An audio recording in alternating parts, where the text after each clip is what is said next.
Jane Keita, diplomate et experte en développement international, occupe actuellement le poste de sous-secrétaire générale et directrice exécutive adjointe du Fonds des Nations Unies pour la population, UNFPA.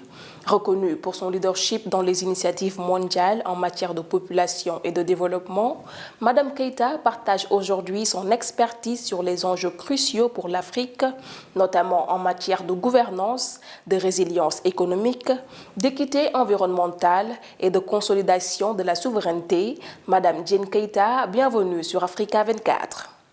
Comment l'UNFPA peut-il contribuer à l'amélioration de la gouvernance en Afrique ?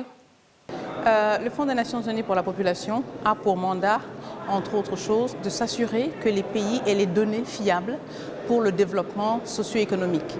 Et donc, c'est comme ça que UNFPA contribue à la bonne gouvernance en permettant, en travaillant avec les pays, d'obtenir les données sur les populations, commencer par le recensement général de la population et de l'habitation, qui permettent de savoir où sont les femmes, où sont les jeunes, où sont les hommes, où sont les infrastructures, et donc permet aux décideurs nationaux de planifier le développement socio-économique de leur pays et de leurs habitants. Ça, c'est le début de la bonne gouvernance. Quels sont les impacts des crises humanitaires sur le développement durable du continent ? Les crises humanitaires ont un impact énorme parce qu'ils empêchent le développement économique. Maintenant, les crises humanitaires sont de plusieurs sortes.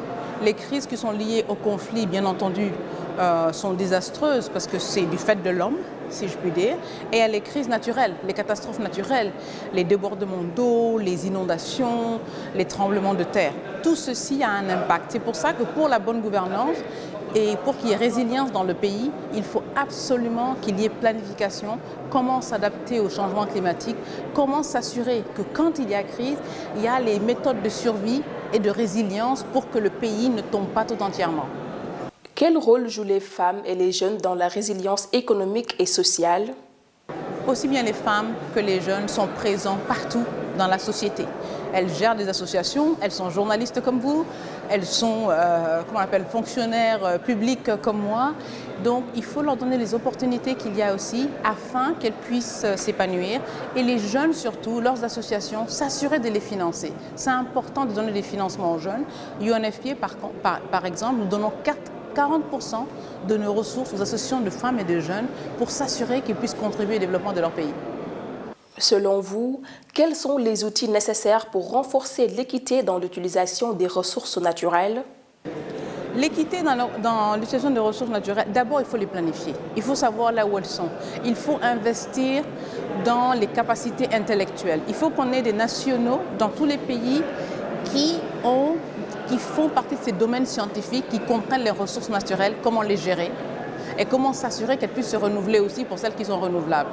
Et donc pour assurer l'équité, il s'agit simplement de faire une croissance inclusive chaque fois qu'elles sont distribuées, chaque fois qu'elles sont vendues, s'assurer qu'une partie va bien sûr à l'État pour son fonctionnement, une autre partie va dans le réinvestissement pour pouvoir améliorer l'économie du pays et la troisième partie va dans le développement humain, dans le développement durable humain, les écoles, la santé et aussi les petits commerces et les petites entreprises.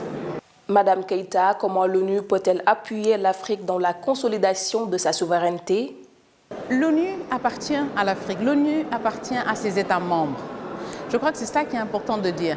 Donc, il s'agit pour les États membres, quand ils viennent à l'ONU, de vraiment faire preuve de leur décision, de ce qu'ils veulent faire de leur souveraineté. Et nous sommes là pour les accompagner à tout point de vue.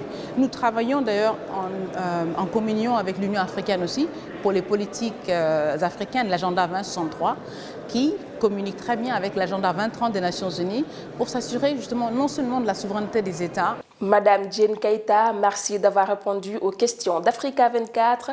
Merci à vous de nous avoir suivis. Retrouvez ce programme en intégralité sur MyAfrica 24 et africa24tv.com.